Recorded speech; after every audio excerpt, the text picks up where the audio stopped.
show that the material with refractive index mu greater than equal to 2 light incident at any angle shall be guided along a length perpendicular to the incident face।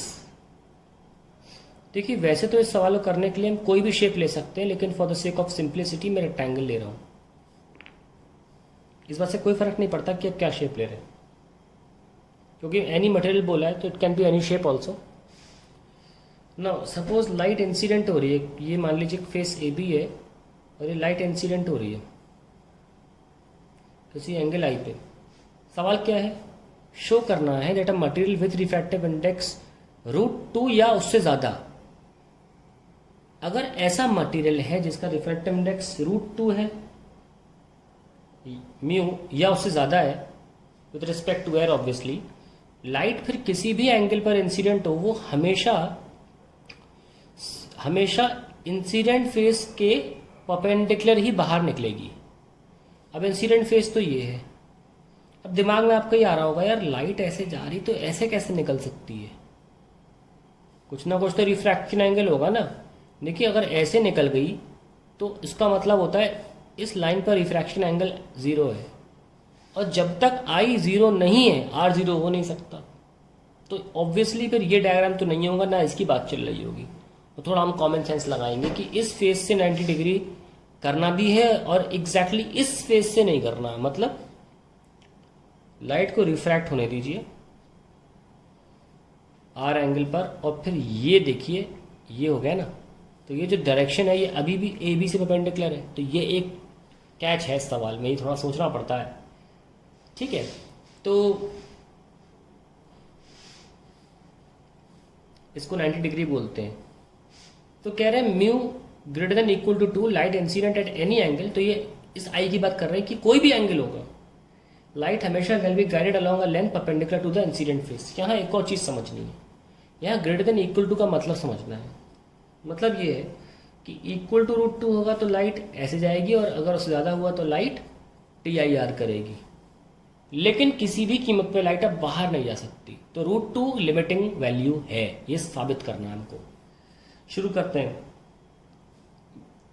ये angle हम मान लेते हैं phi है,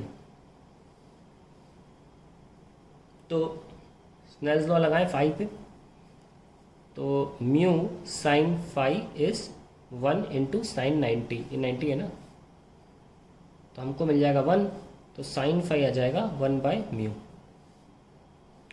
तो अगर sine phi 1/μ आ गया तो ये तो 90 बना लिया, R तक पहुंचना है।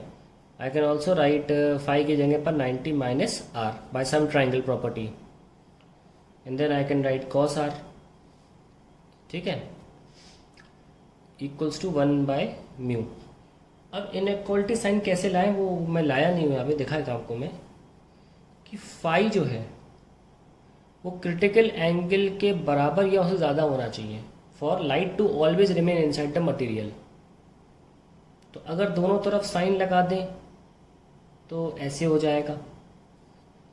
अब हमको पता है कि साइन C की वैल्यू 1/μ होती है, मुझे यहाँ फाई की जगह C लिखना चाहिए था। अब ये ठीक हो गया है, तो I think we should write like this is sine C।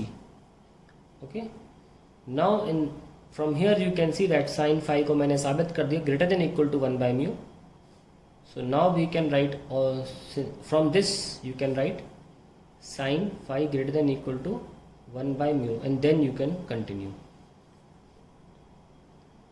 Inequality लाओगे तो वो साबित नहीं हो पाएगा ना, इसलिए तो आपको पहले ये करना चाहिए था, उसके बाद यहाँ पे आ जाइए फिर कर लीजिए। चलिए, हमें तो I तक पहुँचना है ना, कि I कोई भी एंगल हो चलेगा, μ√2 जाना चाहिए। देखिए अब इसको हम क्या कर सकते हैं, cos² R बना लीजिए पहले तो। This will be equal to 1/μ², and then I can write it as 1 minus sin² R greater than equal to 1/μ².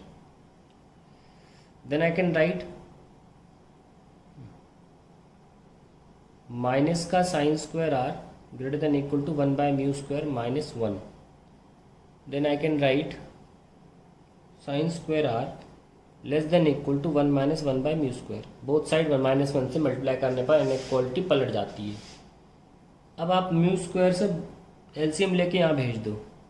Mu square sine square R less than equal to mu square minus 1 भेज दिया। अब Snell's law देखिए क्या होता है इस जगह के लिए, sine I by sine R is mu. यहाँ तक बेसिक मैथमेटिक्स चला रहा हूँ, कंसेप्ट तो बाद में आएगा। तो साइन आई क्या हुआ, म्यू साइन आर, और यहाँ म्यू साइन आर का स्क्वायर लिखा है, तो नेक्स्ट लाइन में लिख सकते हैं sine square I is equals to sorry less than equal to mu square minus 1 and finally sine square I plus 1 less than equal to mu square, और mu square greater than equal to sine square I plus 1 और mu greater than equal to sine square I plus 1। सो ये हम बस condition हो गई। अब ध्यान सुनिएगा, यहाँ से हम कैसे पहुँचेंगे रूट 2 तक। देखो फाई, अगर हम ये चाहते हैं करना कि लाइट ग्रेस करे मिनिमम, अंदर तो आ जाएगी फाई अगर तुम क्रिटिकल एंगल से ज़्यादा कर दोगे, है ना। तो अगर तुम चाहते हो ग्रेस करे तो कम से कम वैल्यू तुम्हें फाई की क्या चाहिए, क्रिटिकल एंगल के बराबर, है ना। यानी कि जस्ट ग्रेसिंग के लिए फाई की वैल्यू मिनिमम तुम सोचोगे।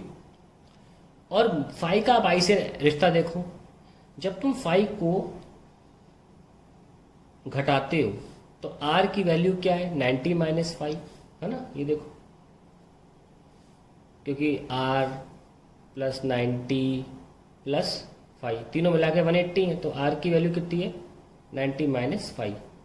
जब तुम 5 को डिक्रीज करते हो तो आर की वैल्यू इंक्रीज होती है, और क्योंकि sine I equals to mu sine R है, तो अगर आर इंक्रीज होगा तो साइन आई भी इंक्रीज होगा as per the equation. Snell's law के अकॉर्डिंग आई और आर डायरेक्टली प्रोपोर्शनल एक दूसरे के। जब तुम फाई को मिनिमम करते हो तो आई मैक्सिमम हो जाता है। जब तुम फाई को मिनिमम करते हो कि फाई अगर कम करोगे तो आर इंक्रीज होगा एज वेल एज आई भी इंक्रीज होगा। That means at any minimum value of phi, I will reach the maximum. Now I don't know what is phi, because I don't know the critical angle, because I don't know the mu. So I am going to just take I की maximum value, because I don't know what can be the minimum value of phi. I don't know what can be the minimum value of phi. क्योंकि phi को तो रुकना है critical angle पर, लेकिन I की हमें maximum value का पता है क्या हो सकती है मैक्सिमम। भाई लाइट कैसे डाल सकते हो, मिनिमम तो 0 डिग्री पे डाल सकते हो लाइट किसी मटेरियल में, और मैक्सिमम 90 डिग्री पे डाल सकते हो। तो आई की मैक्सिमम वैल्यू की जानकारी है मेरे पास 90। फाई की जो लिमिटिंग वैल्यू सी है, उससे कम करोगे तो हमारा गेम ही ओवर हो गया ना, हम जो चाह रहे हो तो हो ही नहीं पाएगा। हमारी तो चाहती यही है कि हम इसको लाइट को या तो ग्रेस करवा लें या TIR करवा लें। तो हम फाई के बारे में बस इतना जानते हैं कि वो लेटर सी के बराबर है। वो सी क्या है, उसके लिए म्यू बताओ हमको क्या है। लेकिन आई के बारे में हमें दोनों चीजें पता है, मिनिमम 0 मैक्सिमम 90। और फाई की मिनिमम वैल्यू के लिए हमें आई को मैक्सिमाइज करना है। The maximum value of I can be 90 degree and hence for minimum value of phi I is 90 degree, maximum value of I is 90 degree. अब हम इसको जब पुट करेंगे तो हमारा आंसर √2 आ जाएगा।